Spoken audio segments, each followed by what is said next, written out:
students, how are you all? I hope you all are fit and fine. I am Aarti Jain and I welcome you all to my YouTube channel. Now restart. Students, हमने अपनी previous class में class 8 के science का एक बड़ा ही interesting chapter sound start किया था, जिसके अंदर हमने ये पढ़ा था कि साउंड एक वाइब्रेटिंग बॉडी के द्वारा कैसे प्रोड्यूस की जाती है, एक ह्यूमन बॉडी के द्वारा साउंड कैसे प्रोड्यूस होती है और साउंड किसी भी मीडियम में किस तरीके से ट्रैवल करती है, प्रोपगेट करती है। आई होप आप सब लोगों ने उसका अच्छे से रिवीजन किया होगा। आज के सेशन में हम लोग पढ़ेंगे कि साउंड हम लोग किस तरीके से सुनते हैं, है ना। हमने ये तो पढ़ लिया कि साउंड ट्रैवल करती है एक पॉइंट से दूसरे पॉइंट तक एक मीडियम में, लेकिन हम लोगों को साउंड सुनाई कैसे देती है। तो चलिए जल्दी से रीस्टार्ट करते हैं अपने साउंड की जर्नी को, ठीक है। तो स्टूडेंट्स, हम किस तरीके से साउंड सुनते हैं, ये हमारा थर्ड क्वेश्चन था कि जिसका जवाब आपको आज के सेशन में ज़रूर मिलेगा, ठीक है। साउंड किस तरीके से हियर होती है। हमारे पास एक ऑर्गन है, ह्यूमन ईयर, कान है हमारे पास, जिसके द्वारा हम साउंड को सुन सकते हैं। लेकिन कान में ऐसी क्या खास बात है, ईयर्स में ऐसे क्या फंक्शंस होते हैं जिसके द्वारा हमें साउंड सुनाई देती है ना। तो क्या होता है बच्चों, जो ये हमारा आउटर ईयर होता है, ठीक है, इसे हम कहते हैं पिना। इसे हम क्या कहते हैं बच्चों, पिना कहते हैं, ठीक है। यहाँ पे जितनी भी साउंड्स हम लोग डेली लाइफ में सुनते हैं, सुबह से शाम तक सुनते हैं, व्हीकल्स की, है ना, घर में बच्चों की, फैमिली मेम्बर्स की, जिसकी भी आवाज़ हम लोग सुनते हैं, ठीक है, वो हमारी कहाँ जाती है, आउटर ईयर पे जाती है, पिना पे जाती है। एक फनी सा नेम है ना। फिर उसके बाद हमारे ईयर में एक कैनाल होती है, एक सुरंग टाइप होती है, वहाँ से होते हुए ये हमारे ईयर ड्रम तक जाती है और उसको वाइब्रेट करती है, ठीक है। तो चलिए आइए जल्दी से एक फ्लो चार्ट के माध्यम से हम लोग इसको समझने की कोशिश करते हैं, ठीक है। ह्यूमन ईयर, सबसे पहले हम लोग कहेंगे the outer part of the human ear is known as पिना, है ना। ये पूछा जा सकता है आपसे, ठीक है। अब सराउंडिंग्स की सारी साउंड हमने कलेक्ट करी, ठीक है। बहुत सारी साउंड्स हम लोग डेली लाइफ में सुनते हैं, ठीक है। Sounds collected by surroundings, collected from surrounding, ठीक है। ये हमारे कहाँ स्ट्राइक करेंगी, आउटर ईयर पे, ठीक है, आउटर ईयर पे स्ट्राइक करेगी। फिर ये जाएगी कैनाल में, ठीक है। कैनाल से फिर ये कहाँ जाएगी, ये जाएगी हमारे ईयर ड्रम पे। ईयर ड्रम मतलब कान का पर्दा, और ये कान का पर्दा क्या करता है, वाइब्रेट करता है जैसे ही कोई साउंड आती है, ठीक है। इसको एक एक्टिविटी के माध्यम से आप इसका फंक्शन समझ सकते हैं कि आप कोई भी एक प्लास्टिक का कप या बॉटल लें और उसके दोनों एंड्स को काट दीजिए, ठीक है। जैसे मान लीजिए मैंने एक बॉटल ली या एक कप लिया और उसके मैंने ये दोनों एंड काट दिए, ठीक है। और उसके एक एंड पे मैंने एक रबर का बैलून लगा दिया। क्या लगा दिया, रबर का बैलून लगा दिया और उसको एक रबर बैंड से यहाँ पे फिक्स कर दिया, ठीक है। और ये हमारा है ओपन एंड, ये हमने खुला छोड़ दिया, ठीक है। ये है हमारा रबर बैलून,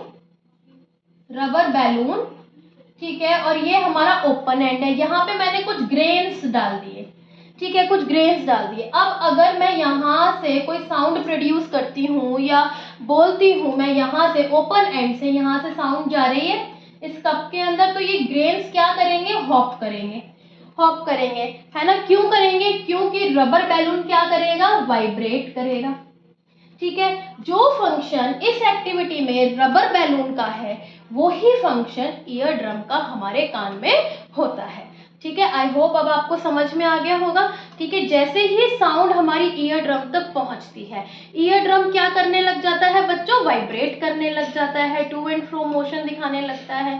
फिर ये वाइब्रेशन हमारी कहाँ जाती है, इनर ईयर में जाती हैं। कुछ स्पेशल सेल्स होते हैं इनर ईयर के, वो इसको पिक कर लेती हैं, ठीक है। तो चलिए अपने फ्लो चार्ट को कंप्लीट करते हैं, ठीक है। आउटर ईयर से कैनाल, कैनाल से ईयर ड्रम से ये साउंड पिक्ड अप कर ली जाती है किसके द्वारा, special cells of inner ear, special cells of inner ear से, ठीक है। और ये जो स्पेशल सेल्स होते हैं फिर ये सिग्नल पास करते हैं, पासिस सिग्नल टू किसको, ब्रेन को, ठीक है, जो कि फिर क्या करता है, साउंड को परसीव करता है, पहचानता है कि ये किस चीज की साउंड है, ठीक है। कई बार हम लोग ब्लाइंड फोल्ड भी हो जाएं या हम लोग नहीं देखें तो भी हम आवाज को पहचान लेते हैं कि ये बच्चे की आवाज है या ये एक मैन की है, एक वुमेन की है, एक डॉग की है, किस चीज की आवाज है ना। तो वो किसकी वजह से, क्योंकि ब्रेन उस साउंड को पहचान लेता है। तो इस फ्लो चार्ट को अपने माइंड में आप लोग रखेंगे तो आप अच्छे से एग्जाम में इसका आंसर अपने आप भी बनाकर आ सकते हैं, ठीक है बच्चों। आई होप ह्यूमन ईयर आपको अच्छे से क्लियर हो गया होगा कि साउंड जो है आउटर ईयर में जाती है, जिसको हम क्या कहते हैं, पिन्ना कहते हैं, ठीक है। फिर ये इनर कैनाल से होते हुए ईयर ड्रम पे जाती है जो वाइब्रेट होते हैं, और फिर ये इनर ईयर के स्पेशल सेल्स इस साउंड को पिकअप कर लेते हैं और सिग्नल देते हैं ब्रेन को, और ये ब्रेन क्या करता है, साउंड को पहचान लेता है, perceives the sound. I hope human ear अब आपको अच्छे से क्लियर हो गया होगा, है ना। हमें कोई भी हार्ड चीज या शार्प चीज अपने कानों में नहीं डालनी चाहिए, क्यों, क्योंकि उससे हमारा ईयर ड्रम क्या हो सकता है, फट सकता है ना, और लॉस ऑफ हियरिंग हो सकती है, हम बहरे हो सकते हैं, ठीक है बच्चों। तो ये हमें प्रिकॉशन लेकर चलना चाहिए, ठीक है। तो चलिए अब हम करते हैं कैरेक्टरिस्टिक्स ऑफ ऑसिलेशंस। ऑसिलेशन क्या होता है, कल हमने पढ़ा था टू एंड फ्रो मोशन को हम लोग क्या कहते हैं, वाइब्रेशन कहते हैं, और इसी वाइब्रेशन को हम लोग ऑसिलेटरी मोशन भी कहते हैं, ठीक है। तो चलिए लिखते हैं। आई होप आप सब लोग नोट्स अच्छे से बना रहे होंगे, है ना, क्योंकि ये नोट्स ही आपके आगे रिवीजन में काम आएंगे, ठीक है। तो the two and fro motion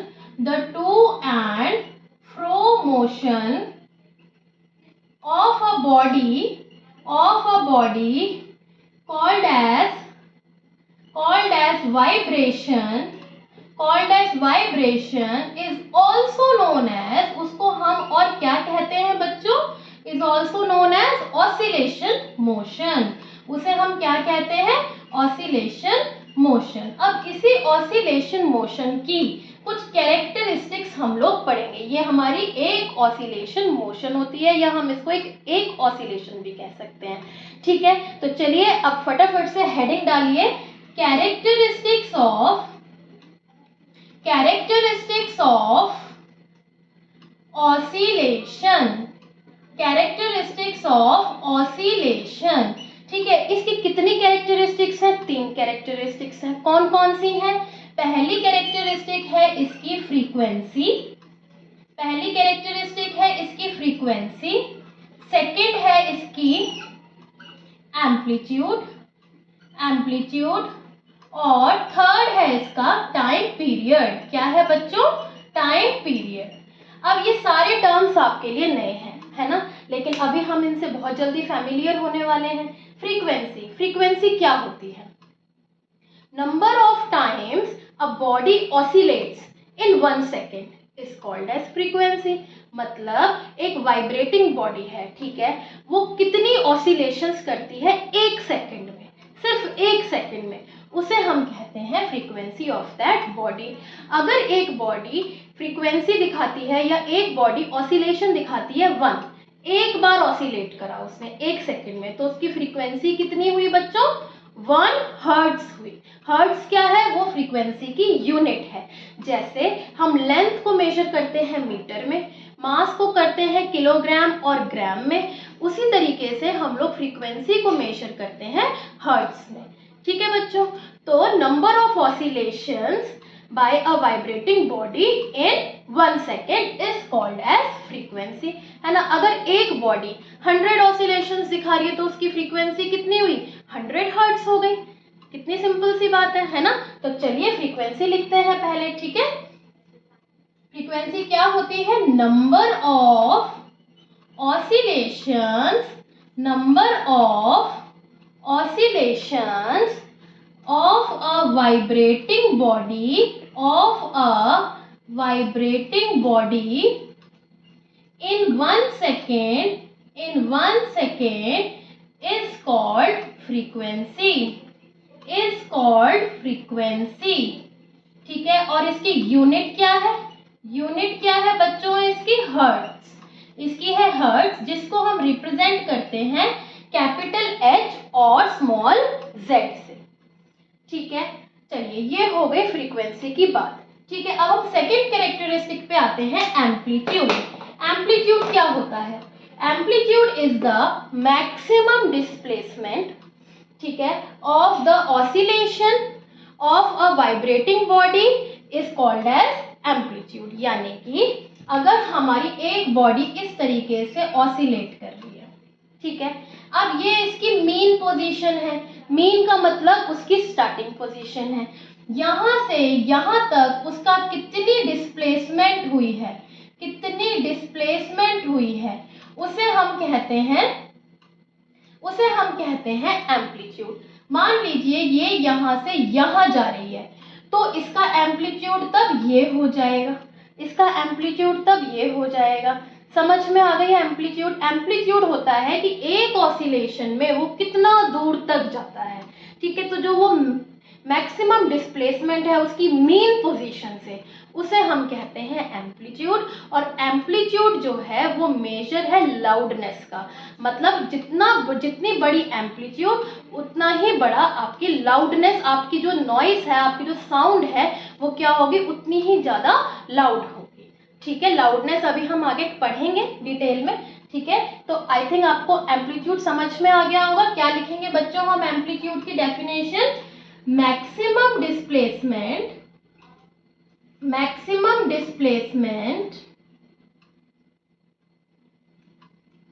by the oscillation of a vibrating body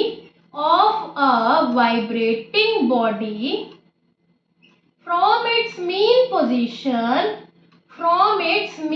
position is called amplitude।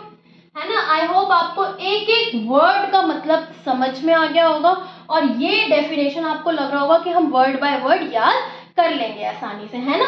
Maximum displacement by the oscillation, कौन कर रहा है? ऑसिलेशन कर रहा है। किसकी ऑसिलेशन हो रही है? वाइब्रेटिंग बॉडी की हो रही है। कहाँ से हो रही है? From its mean position. बस इतनी सी बात है। ठीक है, और एम्पलीट्यूड क्या है? Amplitude is the major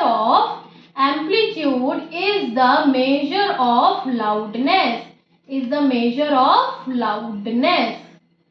clear हो गई बात? इतनी क्लियर हो गई। अब हम इसकी थर्ड कैरेक्टरिस्टिक पे आते हैं, जो कि है टाइम पीरियड।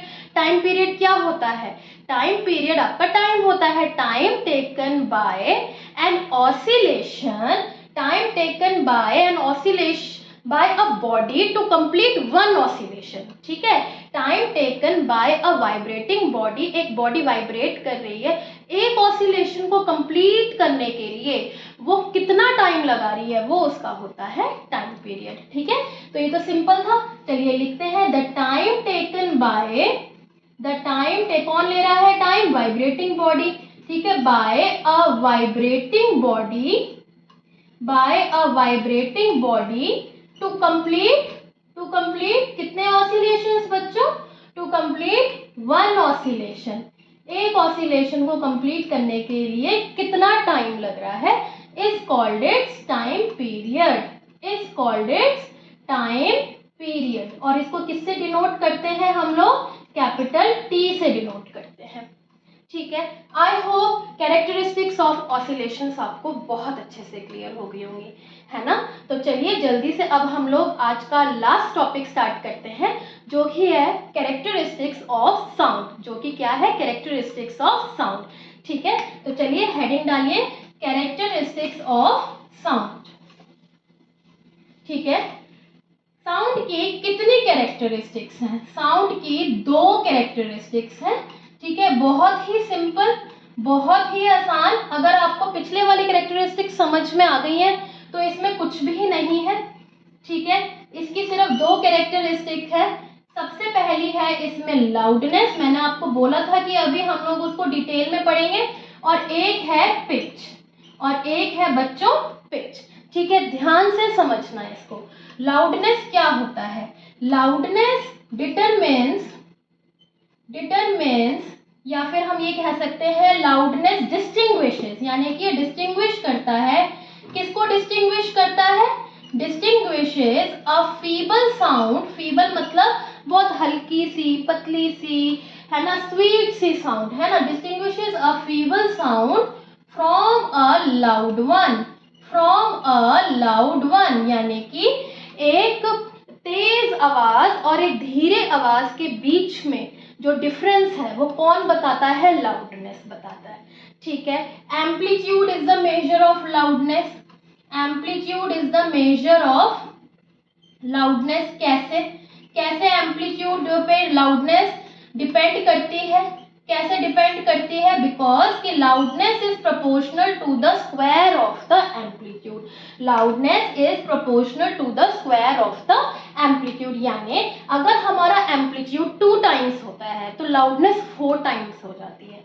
समझ में आ गई बात। और इसकी जो यूनिट है, इसकी जो यूनिट है वो है डेसिबल्स, वो है डेसिबल्स, जिसको हम स्मॉल डी और कैपिटल बी, है ना, वरना तो ज्यादातर यूनिट्स में हम लोग देखते हैं पहला अल्फाबेट कैपिटल में आता है, लेकिन इसके में पहला अल्फाबेट स्मॉल है और दूसरे वाला कैपिटल में है। ठीक है, तो इसका यूनिट क्या है, डेसिबल्स है। अगर हम अपनी नॉर्मल कन्वर्सेशन की बात करें तो उसका नॉर्मल कन्वर्सेशन की अगर मैं बात करूं तो उसकी कितनी डेसिबल्स है, उसकी कितनी डेसिबल्स है, 60 डेसिबल्स। ठीक है, 60 डेसिबल है। अगर मैं विस्पर कर रही हूँ, यानी कि हम लोग कुछ चुपके से कोई बात कर रहे हैं, तो विस्पर में इसकी कितनी डेसिबल आ जाती है, 30 डेसिबल्स, है ना। चुपचाप बैठे हैं तो 10 डेसिबल्स, क्योंकि ब्रीथिंग की भी कोई साउंड होती है।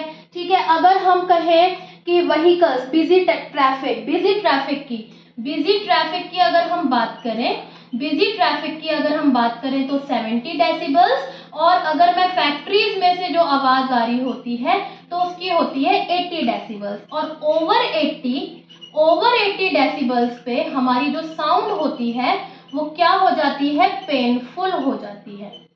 क्या हो जाती है, हमारी साउंड पेनफुल हो जाती है। ठीक है, साउंड इज पेनफुल, यानी कि हमें अच्छी नहीं लगती, उसको हम नॉइस कहते हैं। ठीक है ना, हमें परेशान करती है वो साउंड। समझ में आ गई इतनी बात। ठीक है, कि लाउडनेस क्या होती है, वो किस तरीके से एम्पलीट्यूड पे डिपेंड करती है। जितना ज़्यादा एम्पलीट्यूड, जितना ज़्यादा डिस्प्लेसमेंट, उतनी ही तेज आवाज़। अगर आप चीख रहे हो तो मतलब आपकी साउंड की एम्पलीट्यूड बहुत ज़्यादा है। ठीक है, और उसकी यूनिट है डेसिबल्स, और ये मैंने आपको उसके बारे में बता दिया। ठीक है, इतनी चीज समझ में आ गई। अब हम आते हैं पिच पे। पिच क्या होता है, पिच होता है, अगर मैं इसमें एम्पलीट्यूड कहूं तो इसमें मैं कह सकती हूं frequency, frequency determines pitch, frequency determines pitch, मतलब कि जितनी ज्यादा फ्रीक्वेंसी उतनी ही ज्यादा पिच। अगर मैं पिच को कहूं एक आम लैंग्वेज में, डेली की बोलचाल में, तो हम कह सकते हैं कि आवाज कितनी पतली है या कितनी मोटी है। ठीक है, ज्यादातर अगर मैं मैन और वुमेन इन दोनों की आवाज के बीच में अगर मैं अंतर बताऊं तो हम ये कहेंगे कि मैन की ज्यादातर लो पिच होती है ना, मोटी होती है, थोड़ी सी आवाज भारी होती है, और वुमेन की अगर मैं कहूं तो थोड़ी हाई पिच होती है, थोड़ी पतली आवाज होती है। यही होता है कि नहीं। अगर मैं बर्ड की आवाज कहूँ, बर्ड जो चर्प करती हैं, चहचहाती हैं चिड़िया, तो ची ची ची ची, उनकी पिच क्या होती है, बहुत पतली होती है, हाई पिच होती है। पतली का मतलब हाई पिच। समझ में आ गई बात। तो वो कौन डिटरमाइन करता है, फ्रीक्वेंसी, फ्रीक्वेंसी डिटरमाइन करती है। ठीक है, लाउडनेस में एम्पलीट्यूड और पिच में frequency. Higher the frequency, higher the frequency, higher is the pitch, है ना। जितनी ज्यादा फ्रीक्वेंसी उतनी ज्यादा पिच। ठीक है, पिच को हम लोग श्रिलनेस भी बोलते हैं। क्या बोलते हैं, श्रिलनेस। आपको सारे टर्म्स पता होने चाहिए। ठीक है, उसे हम क्या बोलते हैं बच्चों, श्रिलनेस बोलते हैं। ठीक है, अब इसमें अगर मैं एग्जाम्पल दूं, फॉर एग्जाम्पल, तो इसमें एग्जाम्पल आता है हाई पिच में। अगर मैं हाई पिच का एग्जाम्पल दूं तो स्क्रीमिंग ऑफ अ बेबी। ठीक है, एक बच्चा चिल्ला रहा है या रो रहा है, वो आ सकता है। उसकी कितनी हाई पिच होती है ना। या फिर उसके अंदर मैं दूसरा एग्जांपल दूं तो chirping of birds, chirping of birds. ठीक है, और यहीं अगर मैं लो पिच का एग्जांपल दूं तो लो पिच के एग्जांपल में ठीक है। लो पिच के एग्जाम्पल में हम लोग बोल सकते हैं beating of a drum, beating of a drum, यानी कि अगर मैं एक ड्रम को बजा रही हूँ, है ना, तो लाउडनेस तो है लेकिन आवाज भारी है, तो यानी कि वो पिच क्या हुई, लो हुई। ऐसे ही roaring of lion, roaring of lion, roaring of lion में हम कहेंगे पिच लो है क्योंकि उसमें क्या होती है, भारी आवाज होती है।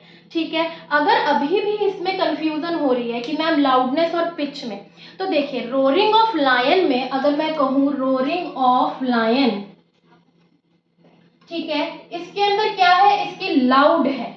ठीक है, इसमें मैं क्या कहूंगी, लाउड है, ये लाउड है आपकी नॉइस, है ना, आपकी साउंड क्या है इसमें, लाउड है, लेकिन पिच क्या है, लो है, क्योंकि हम इसको लिख सकते हैं मोटी आवाज, मोटी आवाज। ये चीज समझ में आ गई है। अगर मैं यहीं पे चर्पिंग ऑफ बर्ड्स कहूँ, chirping of birds, chirping of birds कहूँ तो ये फीबल साउंड है ना, बहुत कम आती है, चीची चीची, इतना ज्यादा शोर नहीं होता, है ना, तो फीबल साउंड हम कहेंगे, लेकिन पिच इनकी बहुत ज्यादा हाई होती है, मतलब पतली पतली आवाज। ठीक है, पतली आवाज। आई होप अब आपको पिच और लाउडनेस में, है ना, अच्छे से डिफरेंस क्लियर हो गया होगा। ठीक है, इसके अलावा इसके अंदर और कुछ नहीं है, यहाँ पे आपका सेशन एंड होता है। ठीक है, आई होप आज का सेशन आपके लिए बहुत हेल्पफुल रहेगा।